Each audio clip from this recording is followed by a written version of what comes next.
Okay. Wow. Okay. So this is working, I think.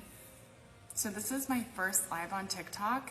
And if you haven't gone live on TikTok yet, it just had me confirm my age, which I guess is good for safety purposes. It says, it wants to make sure that you're older than 18. But then it did this thing where you like enter your month and then your day and then your year. And then it doesn't just like take your word for it. It makes you can like upload a picture of your ID, or it does this like facial recognition thing. It says usually the fastest. So obviously I did that because I was just prepared to go live right now. So, it like scans your face. So clearly I'm older than 18. I wasn't really worried about that. But I don't know. It's just crazy. Technology is switching so much. And so welcome to my channel. This is really, really exciting for me to be here on TikTok with my new channel. This is Money with Maureen. And so follow me, have fun with me, go on my journey with me. I am really diving right now into, digital marketing and affiliate marketing because I've seen so many people have success online and I've been following them for a while, and they're just so fun and playful and goofy. And I'm like, that's totally me. I love inspiring people. I love helping people. And most importantly, I really want that time freedom that money gives. And so that's what I want to do. I want to be here. I want to learn how to make money, and I'm going to share it all with you. And so follow along and just be on this journey with me. I see some of you guys are watching. If you ever had to do that age thing that I just talked about, let me know. And I will give my age away, by the way. I'm 40 years old, believe it or not. I can't believe it. I don't know where the time went. And so I want to share my story with you guys a little bit because you're like, wow, Maureen, you don't look 40. I know I don't look 40. But I have lived a lot of life in the time on this planet. I have had an eventful life, I would like to say. And I have big visions to do a lot of things. And I have that entrepreneurial drive inside of me, which, by the way, I didn't know I always had.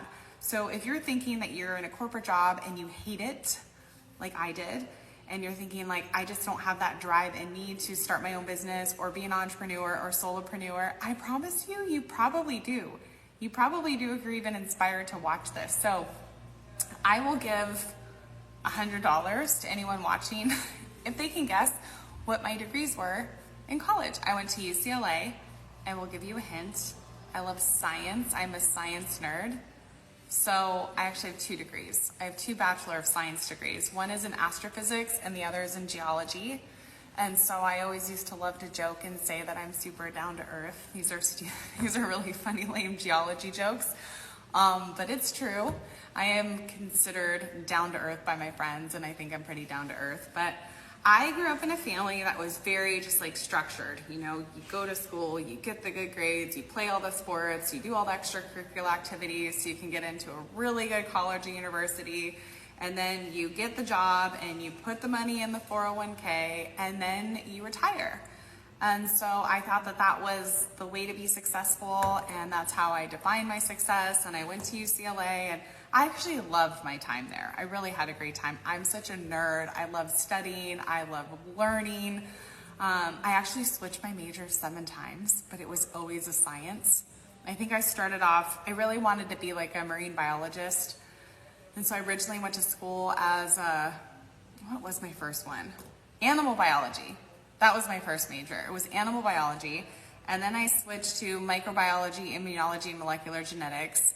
And then I switched to evolution, ecology, and biology. And then my mom got really sick, actually.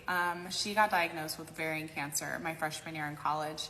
And so if any of you guys have ever lost a parent when you were younger, I know how that feels. I can relate.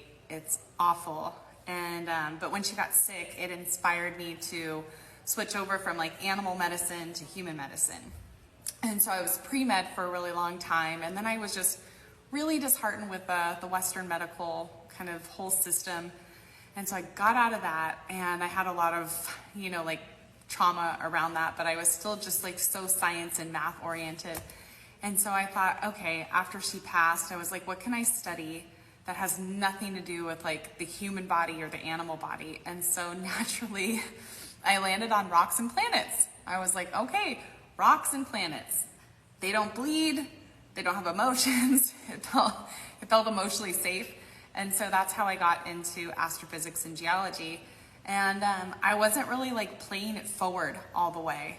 I wasn't thinking like, okay, how are these jobs that I get after I graduate with these degrees going to like play out in the real world? I just loved all the theoretical stuff of it. I loved learning about the universe. I loved learning about plate tectonics and volcanoes. I don't know, maybe I thought I was gonna have some glamorous like lava sampling collecting job in Hawaii wearing a bikini or something.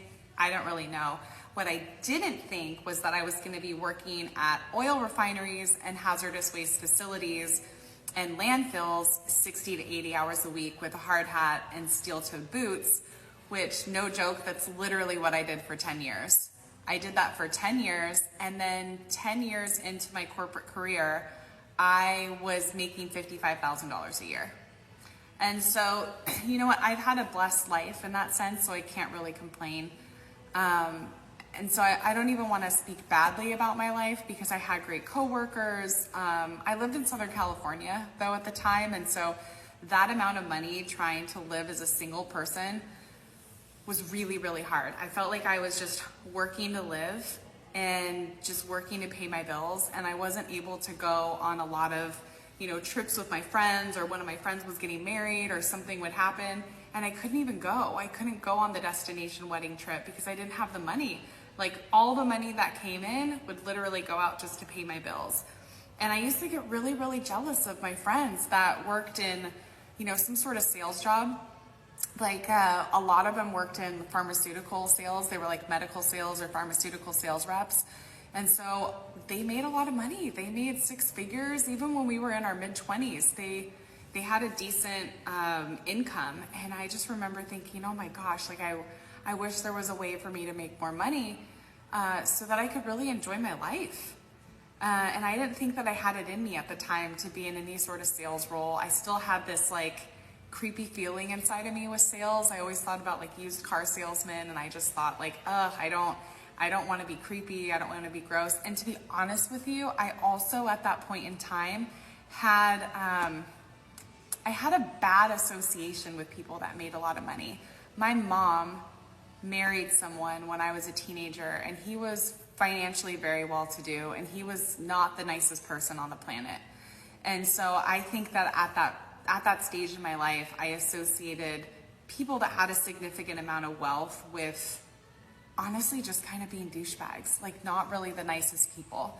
And so I think I avoided that and I resisted it. I didn't really believe enough in myself at that point. I think I was struggling from like, you know, low self-worth, and just, I had boxed myself. I thought I'm a scientist, I'm an analyst, these are the degrees that I have, and this is it for me. This is my career trajectory. Like this is all that's available.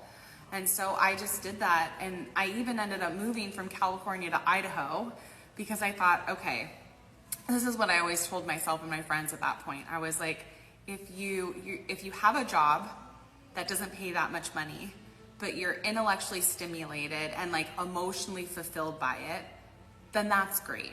Or maybe you make a lot of money and it sucks the life out of you, but you're able to live a life on purpose and impact with the money so that you can, you know, be in contribution, you can do philanthropic work, you can travel. So like you're getting your fulfillment elsewhere, even though it's not coming from, you know, your job. But I have a lot of friends that didn't make a lot of money, but they were in, you know, social work, and like they knew it was their calling and their heart's passion. So they were emotionally fulfilled by it. But I started to realize I don't have any of that. I'm not making enough money to actually even like live my life and pay my bills. And I'm not emotionally fulfilled by it. And I was like doing the same thing over and over. So I thought, okay, I'm gonna move to Idaho because I've always loved like the outdoors and horses. Maybe it's this side. This is a horse I used to have. This is a tattoo of him. So I love nature, I love the outdoors, love traveling, love horses. And I thought, okay, a friend of mine lived in Idaho, and she said, I think you'll really love it here, come. And I thought, you know what, I have nothing to lose. So I got a job working for, it's like the equivalent of EPA, the Idaho Department of Environmental Quality, as the hazardous waste science officer. And I moved up there, and I was